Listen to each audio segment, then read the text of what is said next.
Ladies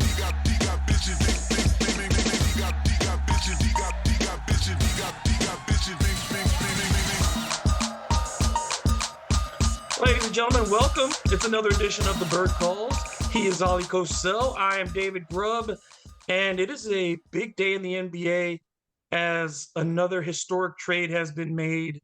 One of the top 75 players of all time joining another one of the top 75 players of all time in Milwaukee, as the Dame Lillard trade inquiry, the sweepstakes has now finally come to an end, as Lillard is part of a 3-team deal that will send him to Milwaukee. He's obviously the most notable part in this deal. The other notable pieces, DeAndre Ayton and Jrue Holiday going to Portland, along with a role player and some picks, some good picks for the Trailblazers. And then the Suns, the third team in this deal, get Grayson Allen. They get who else am I missing here, Ali? It's Grayson Allen. It's Nazir Little, Keon Johnson, Nazir Little, Yusuf Nurkic, and Keon Johnson, and Johnson. So first, Ali, let's look at this from the Dame perspective. It felt like over the last few days, people really thought it was going to be Toronto that Dame was going to end up with, but Toronto apparently did not want to put OG Anunoby on the block. Are you surprised that Toronto really didn't go a little harder after Dame? I am surprised because, look, Masai made that big swing for Kawhi Leonard. Look how well that turned out, right, for that one season leading to a championship for the Raptors. And you would have thought Damian Lillard could maybe kind of spark something similar, maybe not getting that far into the playoffs, but deeper than what they've shown last couple of years for sure. And OJ Anunoby, I think, is a little bit overrated, right? I mean, Masai has, in trade talks for the last couple of years, really put a high market price on him. I think, what was it, last season at the deadline? 4 first-round picks or something along those lines, which is too high, obviously.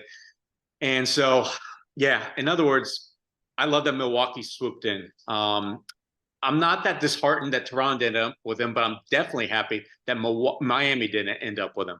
Because let's face it, he was trying to dictate, and that's Damian Lillard, his representation, to get to Miami. After signing an extension where you're guaranteed huge money now for the next 4 years, he immediately asks out. And what certainly, David, for the last couple of years has kind of looked like a mini rebuild going on in Portland, right? I mean, just think back to the last deadline. They moved Josh Hart, right, for a bunch of, what was it, Cam Reddish, a bunch of unproven guys. So you knew things were in motion back then. And so for Dame to suddenly then spring this on, not only management, but then just give them one realistic target. And Miami really didn't have that much to send back, certainly not enough to appease the Portland Trailblazers. Well, that's why we ended up in this stalemate for 2 months. And that's why I think a lot of us got tired of hearing about Damian Lillard.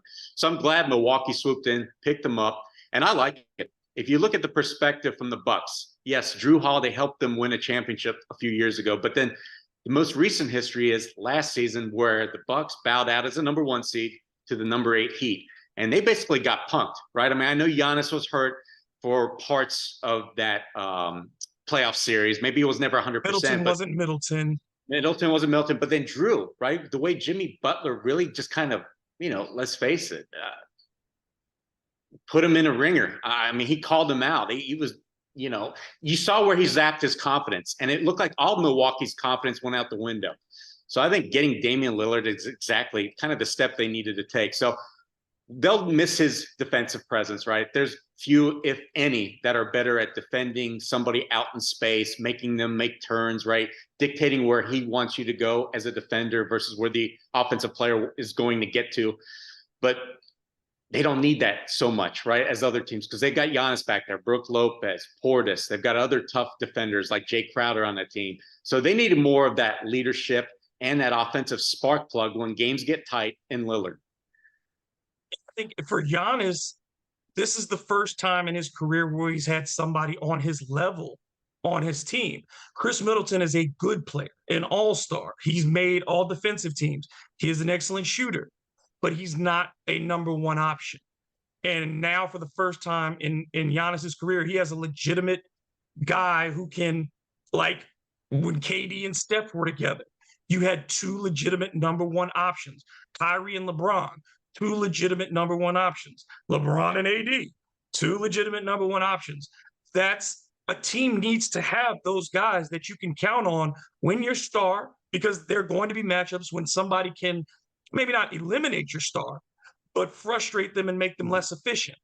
And for Dame Lillard, yeah, the fact that, the thing is, he's going to be more consistent shooting the ball than Jrue ever was from the outside. He's also going to drive harder than Jrue does to the basket, even though Dame, maybe not the finisher that he used to be, but Dame likes to go to the rim. He likes running in pick and rolls. He and Giannis in pick and roll situations are going to be deadly because what do with Dame? He can step back, knock down the jumper. He can get to the lane and finish. So, yeah, I think it gives them offensive options that they didn't have. But mentally, it reinvigorates that franchise because they know time is short. The NBA doesn't wait around for anyone. They look at what the Lakers did this offseason. You look at the Denver is coming back strong and healthy. You look at the top of this, you look at the rest of the East, and you made this move now. And it's no wonder to me that they dropped from, I think that it was plus 750 at the start of the day. And then after the trade, they're now the favorite to win the championship at plus 375. Yeah, look, I mean, going into the last couple of seasons after they won the championship, Giannis has been heralded as the best player in the NBA. And I don't think he's yet taken a step down, but he hasn't really lived up to expectations, largely because of injury, but also because of what we're alluding to. The fact that he hasn't really had the right teammates when he's needed that support, right? Middleton a couple of years ago, that was a go-to scorer for the Bucks, but I don't know if he'll ever be that same guy again, David. Jrue Holiday, as we saw here in New Orleans for the longest time, yeah, he can have those big games, but he's much better defensively and as a connector. But asking him to carry the offense, like I said, we saw here in New Orleans, he can't do that on a consistent basis. Getting Damian Lillard erases all those doubts. And I'll tell you what, I'm glad you brought up the pick and rolls, but also isolation plays. When the Bucks get stagnant, their ISO points per possession by their top three guys from last year, Jrue, Giannis, Chris, they're low. Dame has no such issues. So he's single-handedly going to be able to give them enough offense because their defense is still likely going to be in the top 10. Oh, absolutely. As we look at it from the Portland side, no one expects Jrue to stay in Portland. No. He's a veteran. They have loaded, a lot of players at those spots, at the point and at the combo guard spot. Scoot Henderson needs minutes. They didn't draft him to not give him minutes. Shaden Sharp, they expect him to continue to develop all those things. Jrue doesn't fit, but it was so odd on social media today, the number of Pelicans fans who started talking about Jrue coming back to New Orleans. I thought it was immediately one of the worst ideas I ever heard. I'll let you get first word on this, though. Yeah, look, David, everybody loves Jrue, and I don't think a single person in New Orleans really has probably anything bad to say about him because they left on such a high note, right? I don't think anybody is regarded as more fondly as one of the best players in New Orleans, right? We saw the way Chris Paul left and what's happened since, but more so Anthony Davis. But Jrue left under much better conditions, right? So I think that that's partially maybe the blame for the misguided feelings in towards wanting to bring Jrue back. Because if you look at it from an analytical standpoint, you look at this roster, it's far different than the one Jrue left, right? He was counted on for his defense. You have the offensive players in the Lonzo, BI, Zion, and such, but you need kind of that defensive captain. And that's what Jrue filled. Well, now they've got Herb Jones. Now they've also, couple of seasons ago, drafted Dyson Daniels, right? That defensive identity is already there. And that's why I think this roster, it's built for the specific reason of giving basically what you need, right, around Brandon Ingram and Zion Williamson, which is the connectors, doing all the small things, the defensive presence, and leadership. And that's what CJ McCollum, I know, definitely provides. Yeah, he doesn't have a ring, but if you look at who he is as a player, as a leader in that locker room, his voice, it's consistently heard, right? I hear it all the time when I've been in the locker room after practice and such. Jrue was never that guy. He was the quiet leader, a lot like Brandon Ingram, to where he's, his play did much of the talking. And that's not what this Pelicans team needs, especially now, I think, right? There's a lot of expectations on this team. And for Zion to stay, on the steady, right? On the long, straight and narrow. And I think Siege is much better equipped to handle that. So from the vantage point of him being willing to take a back seat, being a big time shooter, right? Great shooter, and that leadership, that automatically checks 3 boxes that I think that Jrue honestly doesn't. And then I'm not even getting into the salary cap. I know CJ's making comparable money this year, but after the season, Jrue's got a player option for his final year. You know he's going to be looking for one more massive payday, and I'm expecting he's going to fetch what? At least 40 million, probably a season. Well, CJ's already locked in for 63 million after this season. So it's a much better deal for the Pelicans if you have any designs of keeping BI, Zion, and you've got to sign Trey Murphy soon. Yeah, and then I think it's a bad fit, as we talked about, for the locker room. I just don't think Jrue could fit in with a team like the Bucks because Giannis, Portis, all these guys. Even There was an Middleton. established hierarchy, and there are also emotional guys around. Plenty of emotional leaders around. Even when they brought in PJ Tucker, that's another guy that's going to do the tough physical. It was a veteran team. That's what Jrue fits in well with. Mhm. He fits in real well with it because you know exactly what you're asking of Jrue. You're not asking him to teach anybody anything. You're not asking him to tell anybody anything. You're just saying, Jrue, do your job. And You that's remember where how he Jrue signed in thrives. the Olympics? Remember how he just walked in that team and did what they needed and he shined, right? He didn't have the pressures of being that type of leader, right? There was other guys that handle that part. Yeah. That has never been his desire to be the guy in front. He wants to be a teammate. He wants to play well, and he knows how talented he is. But his temperament is not that of the guy who's going to be in front. We all remember the I don't want to say disaster, but remember the problem of when David Griffin said he was going to be an MVP candidate. The people who were sitting there in that room that day, none of us felt it because we knew Jrue. And it's not that, again, not about his talent. It's about you knew the guy. And an MVP is a certain mentality. That's not Jrue. Jrue wants to be the consummate teammate. He wants to be the consummate teammate. Knows all his talents. Yes. Believes he can check anybody in the league. Absolutely. But does he want to be the number 1 or even the number 2 guy? No, Does he he never want to did. shoot 30 times, right? Does he want to drive the ball 20 times? No, you're absolutely right, David. And there's nothing wrong with that. But there's a specific fit for you if you're that type of player, right? So you have to kind of fit a guy in like that. You can't build around a guy like that. Not with this team, not with guys still trying to figure out who they are and the uncertainty. I just don't even think it'd be appealing to Jrue Holiday at this stage in his career. He's watched what's happened in New Orleans since he's left, the inconsistency, the questions about the future still that exist about what's going to happen in the next year or so or 2 years down the road. Why at the end of your career would you come back for that when you have options that are much better and also can present you with a championship? Jrue is still a championship caliber contributor, and there are teams that would die to have him on their rosters, and the Pelicans are not one of them. Yeah, and David, just look around the NBA. There's a lot of teams that would love to have him. I mean, there's a couple that jump right out to mind for me. The Celtics, they just lost Marcus Smart and Williams, right? Went dead to Dallas. Then you've got Philly, who, if they could move off of James Harden, how much would Jrue Holiday look better, right? Instead of Harden next to Tyrese Maxey, give him the key, and you've got Embiid, right? So there's a lot of other teams, even Miami. I'm not sure with what happened in the last season's playoffs that Miami's an option for Jrue, but like I said, there's other teams. Maybe even maybe even Indiana is an interesting spot for Jrue. Interesting, right? Because you put him with Halliburton and Mathurin and Miles Turner and that young talent that they have. They are a team that I think with a veteran player, you trade Buddy and send Buddy to Portland for Jrue and whatever it does to make the contracts work. Jrue makes that team, I think, a top 5 team in the East. I think they would be better than the Knicks. I think they'd be better than the Hawks. You know what I mean? So I mean, I think the Pacers would be a very interesting fit in the West, which I think will be a lot harder because I don't think Portland wants to send him in the West.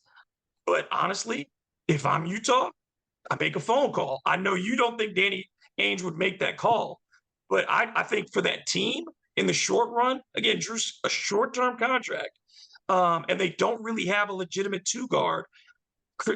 Jordan Clarkson is a bench guy. He should be on the bench. And they've drafted young guys who aren't ready. But you got a very strong front court in that team already, and I think some talent there. we saw the Jazz compete really until they decided not to. And I think if you added Jrue, that's a playoff team. Yeah, David, that's not a bad one. I know in our DM chat, I kind of shot some arrows at your. Oops, sorry about that. Window opened up. But my preferred Western Conference destination for Jrue would be honestly the San Antonio Spurs, as I mentioned in our group. I think that Greg Popovich wants to win sooner rather than later. He's probably a believer in let's go through some games that mean something earlier in Victor Wembanyama's career than later, right? So I think obviously when you look at that roster, they're missing a legitimate starting point guard.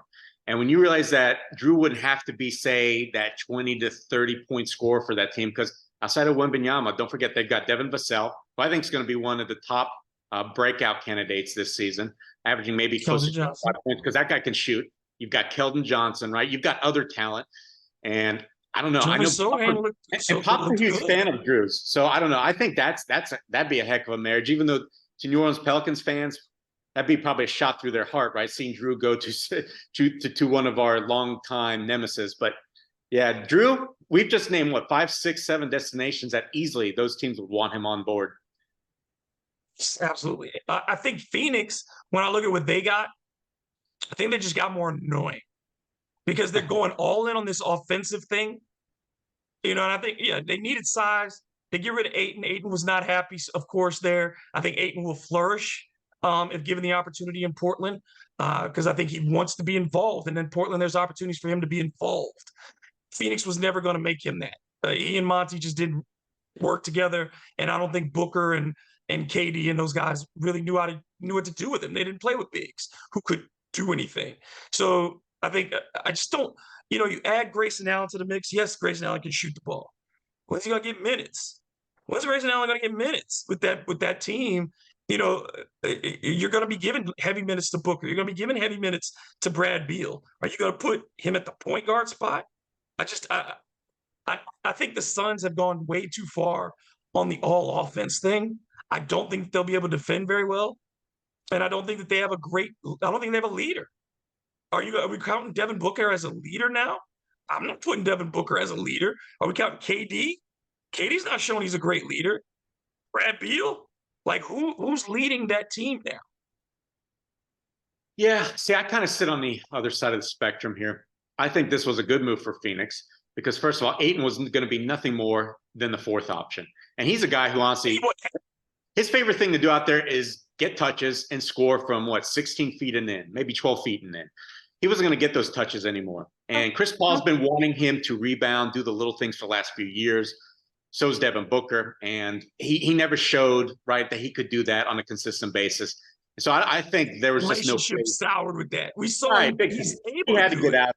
It was good for both parties. So I know that Nurkic is not the same caliber player, but I honestly think that it's going to be negligible in terms of what you get out of your center, right? Whether it's Nurkic on the back of your jersey or Ayton. I think Nurkic is actually a better rebounder. I think he's a lot more physical. My biggest thing, David, with him is, can he kind of return to what he was doing a couple of years ago, where he wasn't such a liability out in a little bit of space, right? Because he's one of the slowest centers, at least it seemed to me last season. And this game is played away from the basket. He's got to be able to show that he can do what he kind of was doing several years ago. If you can give him that, and I'm a little bit higher, I guess, on Grayson Allen than you are. I think that he brings Grayson a really good shooter and an offensive player. Right, he brings a certain grittiness that Ayton's definitely not going to give you. Right. But he's also got big game experience. And then I like Nazir Little. I think he's underrated in this whole thing. I think he can step in, and especially if one of those guys are hurt or resting, he can give you good, solid 20, 25 minutes of some two-way action. I thought he was beginning to show that in Portland last year. So I think Phoenix needed depth. They didn't need another guy that was just simply going to score for him. And especially not at that contract price. Right. So I don't know. I like it for all three teams. I just don't like Phoenix, their makeup. I just don't like their makeup as a championship team. I think that they can win regular season games on a night-to-night basis by talenting people, out-talenting people. But I think in a 7-game series, they would be. I don't think they get. I think they'd be pretty easy to beat if you're the right team. If the seeding matters, obviously. But I don't. If they were but I just don't see them as a team that makes it through 3 rounds of the playoffs. I can't see it. See, David, I think that Booker's ready to lead. And I think Durant can lead, just he doesn't like every circumstance, every possible scenario out there. If suddenly everything turns for the worse, and yeah, he wants to jump ship. He kind of gets into the corner. He doesn't say much, I think. But Booker, I don't know. I started seeing things out of him last couple of seasons, especially last postseason run, right? I mean, what was it? Booker had a couple of 50-point games against the Nuggets. I just think Scoring ain't the problem. no, I but just what think he stepped up when the lights were the brightest. When the pressure's on, he looked fantastic. So I don't know. I just think he needs. And remember, he was in the finals a couple of years ago too. So I'm not ready to undersell, I think, what he can give them in terms of leadership. we'll see. I think we'll agree to disagree on that. It's not a hard, angry disagreement, but I'm still. I think there's still some maturing that I'd like to see from him, because remember in the Pelicans series when he was hurt, and it just seemed like he was a little whiny. Like it just I still see the image of him in the summer, talking about we don't double team in open run and stuff like that. And I know that's 2 years ago, but even like last year, there's certain times when it felt like he got a little whiny. You know what I mean? Like I think there's a maturing that still needs to go on for him. He's not nearly as far along as Durant or Peel are. I think you can grow and mature still. I'm not ready to cite in the book on it, but I'm just wondering who's the leader. Like in the real, they all say it's Booker's team, but Beal and KD are older than him, and are they going to defer or listen to him at certain times? And that's the part that I just wonder about. Yeah, I mean, the Miami Heat took a season to figure that out, right? When Bosh, LeBron, and Wade got together, and it took the older Wade to say, literally, LeBron, this is your team. I'm expecting KD knows he has to do it, right? He doesn't want to carry a team every night on his shoulders. He wants to be the guy that's going to pick and choose his moments, I think, for the rest of his career. So I think Booker, I think by default is going to get it. Bradley Beal's not going to emerge as the leader with those two guys around either, right? He hasn't really accomplished anything in his career. In my book, that's notable outside of getting on the scoring, top scoring lists and such. So, like I said, I like Booker better than you. I thought defensively he was much better last year. Showed to me that he honestly gave a damn, especially in big games. As to where a couple years ago, I didn't see that out of him.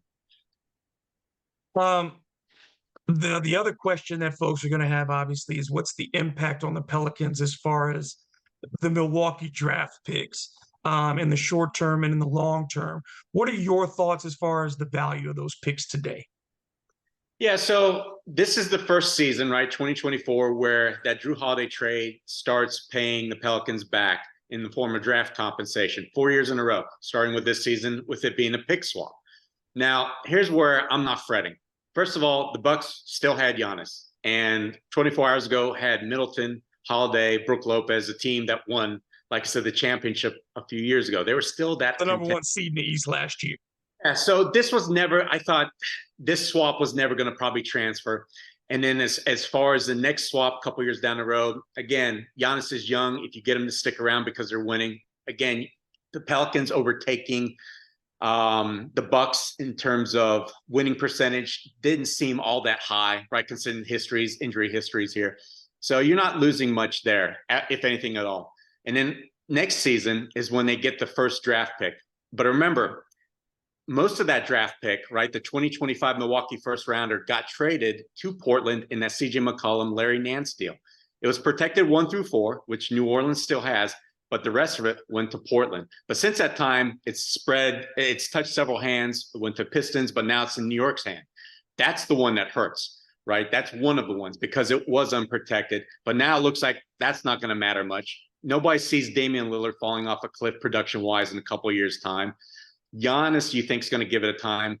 And so the biggest chip in all this was always that last one, the 2027 first rounder that's unprotected as well from Milwaukee, which is still 3.5 years out.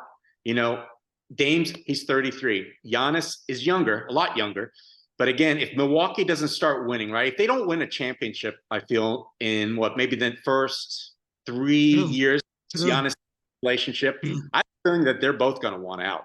Right. I mean, Dame, that wasn't his original landing spot. Giannis is already, he wants to kind of leave. And I don't know when Milwaukee's going to be able to pivot to next. So I still think that's an alluring draft pick, right? That unprotected Milwaukee 2027 one. So from my vantage point, I don't think the Pelicans' future assets took much of a hit. The only kind of hit it really takes is if David Griffin wanted to include any of it this season in a deal before the deadline, to where, okay, there's still a lot of things in the air, right? Because Giannis, his comments, whatever he said about a couple of weeks ago, and putting pressure, I want to play for a winner. He didn't want to sign an extension. He can sign an extension now, doesn't want to do it.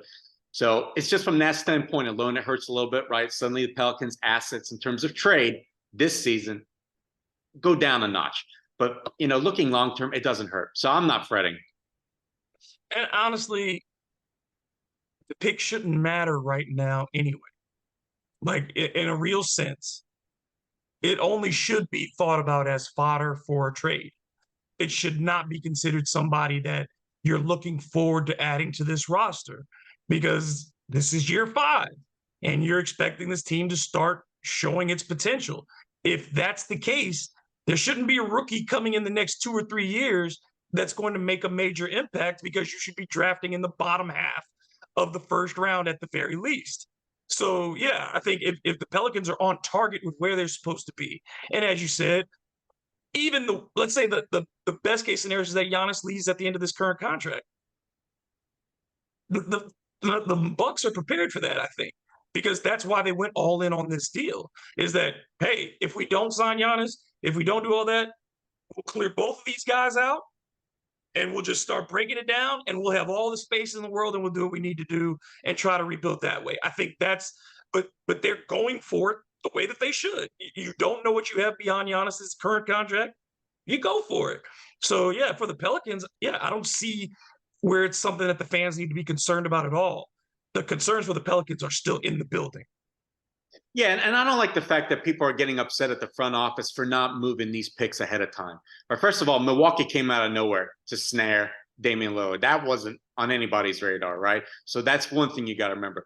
The other thing is that I think David Griffin has already done a decent job with these picks, because like I mentioned, he traded one of them, most of it, the 2025 Bucks first rounder, to Portland to get CJ and Larry. So it's not like he's always sat on all these picks.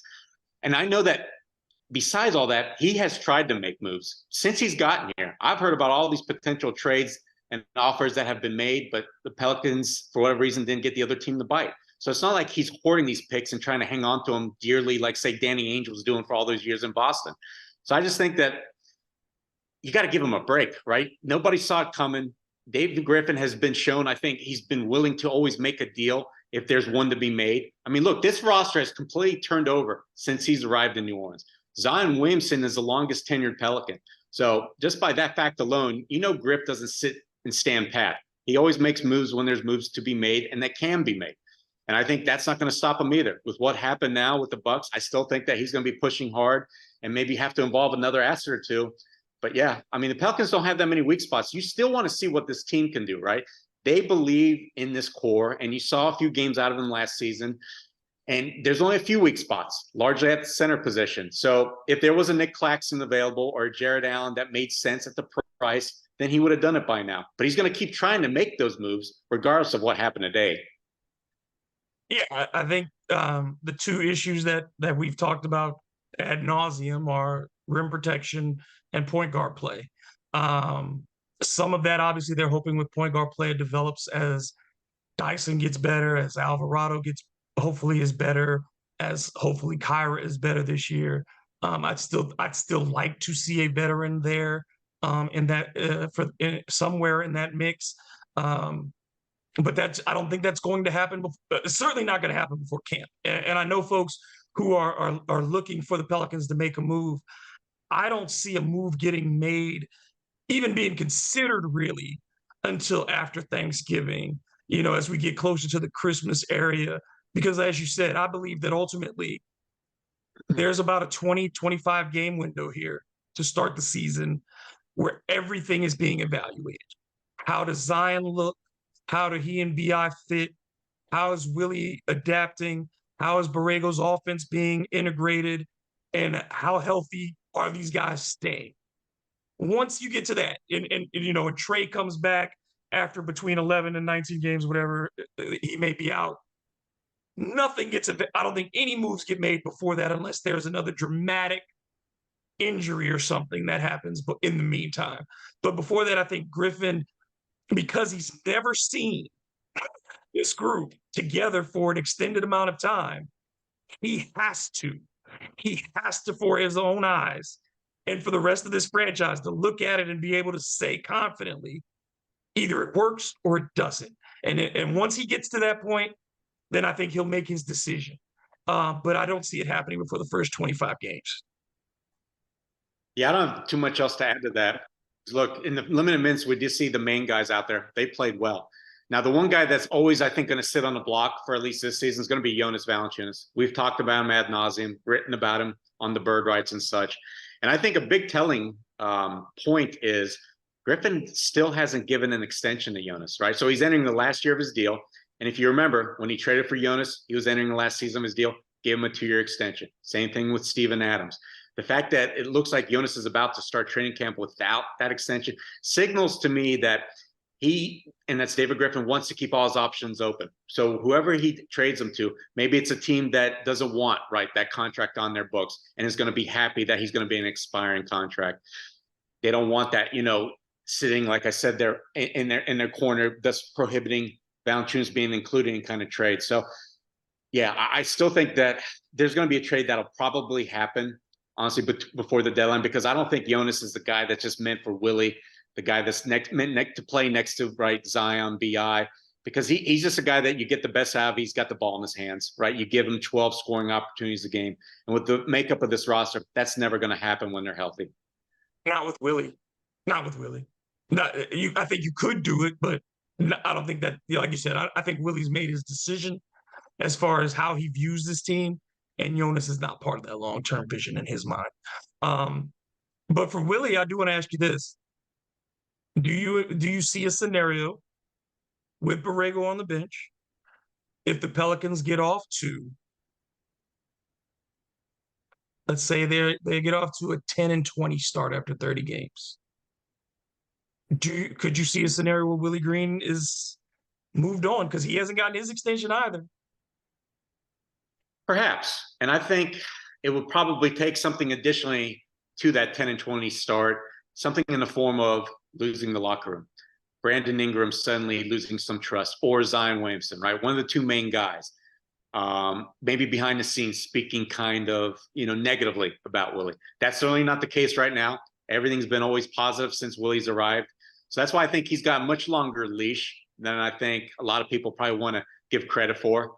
I think, honestly, the bigger topic here is talking about David Griffin being on the hot seat, which I know you probably agree with me. Entering year 5, 3 different head coaches. Zion Williamson's never even played a playoff game. Pelicans have only made one playoff series, one that they probably shouldn't have even made. So that, and they've never finished higher than 9th in the West. Yeah, you can't go through another season where you don't make the playoffs. And I almost don't even care who gets injured, right? It's just high time for a roster this talented, this deep, to get at least into the playoffs. Comfortably. I'm not saying they got to win 55, 60 games, but they should not be going to the last 2 to 3 games of the season trying to figure out if they're going to make the play-in. That should not happen with this roster, with this team, as it's no longer a group of kids. They are older now. They've jettisoned whatever they feel like they need to jettison. They've gotten rid of those players that weren't committed, whatever, in their mind. This is the team that they've wanted to build for the most part. So I think you're right. There are no excuses. There can't be any excuses. This is, especially when you look at the rebuilding that's been done in other small markets around the league in a comparable amount of time. You've seen the other smaller teams get back on their feet by and large and have at least some general idea of what their future looks like. Maybe Houston is still a little confusing, but everybody else in the West, I think you look at them and you say, I at least understand what they're trying to do. It may not work, like in Minnesota or whatever, but I get what every team in the West generally is trying to do. Right. The Pelicans were the darlings last year. Now they're not. OKC, I think, is that new Western Conference team that everybody's saying this is the one that could make a big, right, jump up in the standings. But Pelicans don't have that, that leeway anymore. But I will say, I still honestly myself believe in this talent on this team. It's just, can you get 55 to 60 games out of both BI and Zion? If you can do that, I think everything else will fall into place. If not, we can talk worst case scenarios again, unfortunately.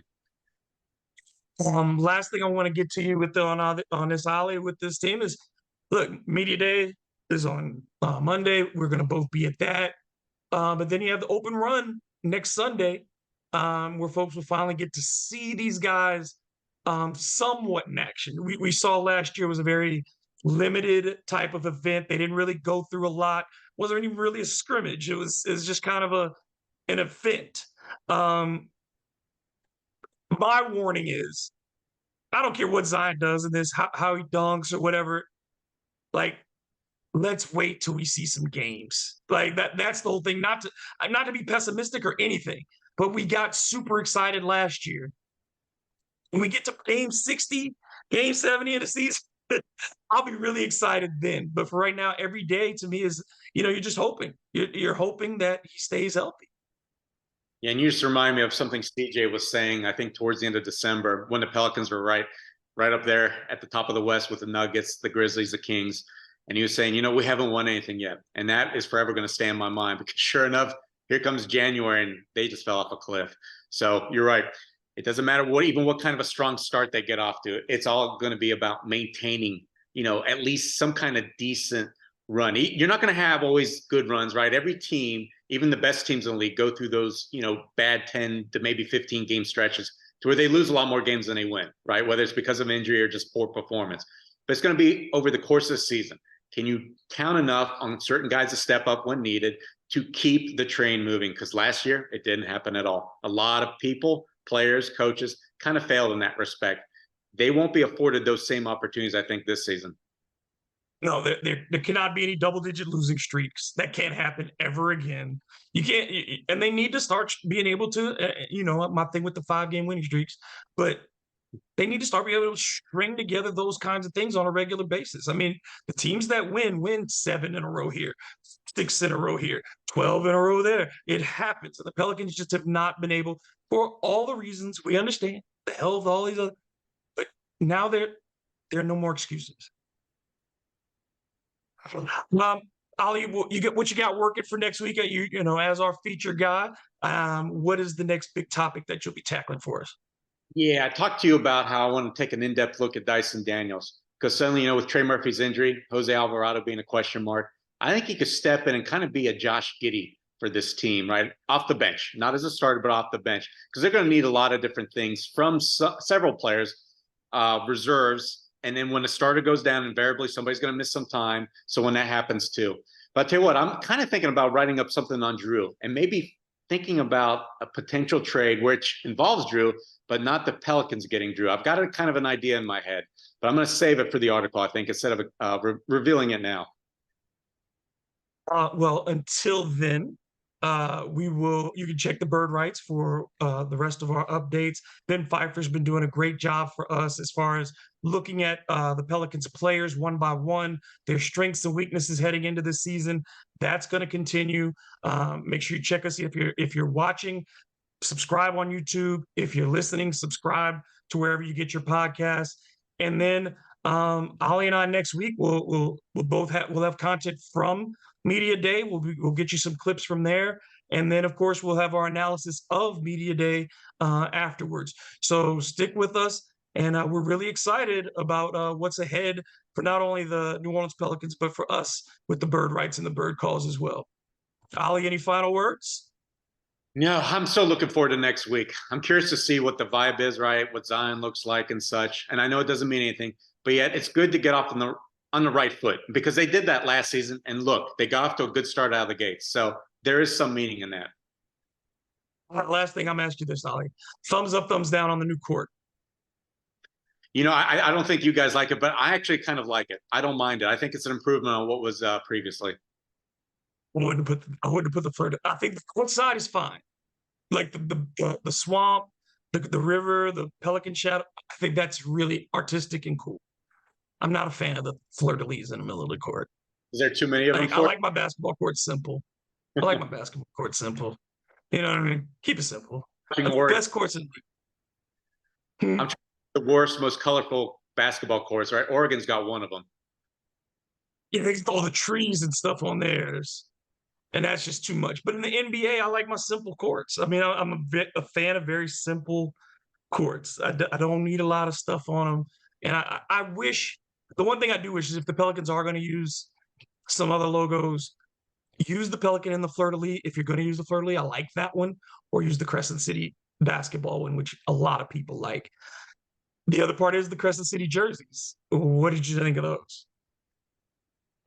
Not a big fan. I'm not a big uniform guy to begin with, but yeah, I don't think they've hit a home run yet. Let's put it that way. Since David Griff's got here, I feel like the uniforms can be improved upon, right? We've talked about it. You, Kevin, guys that are more artistic than me, and you point out the details why. So I'll let you tell us why.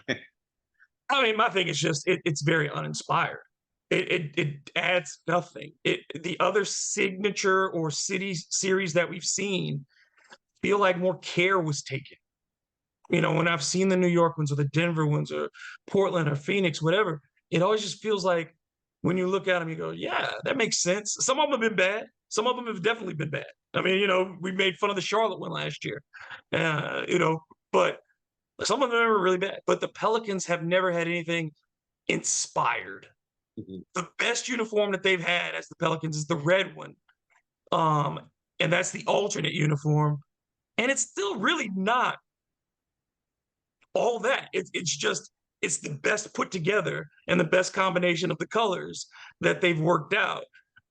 The blue the navy has never worked. Has never worked as a uniform. The white works. It's just I think it needs more red in the white. Like it needs more pop.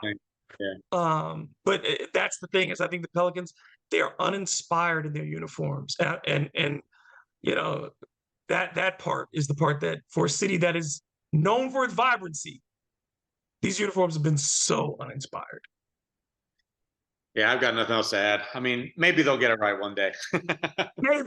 Maybe people keep submitting ideas and hopefully it'll work. But thank y'all for watching. Again, click that subscribe button, share, like, comment. We appreciate it. And check out the Bird Rights for more of your Pelicans news and notes.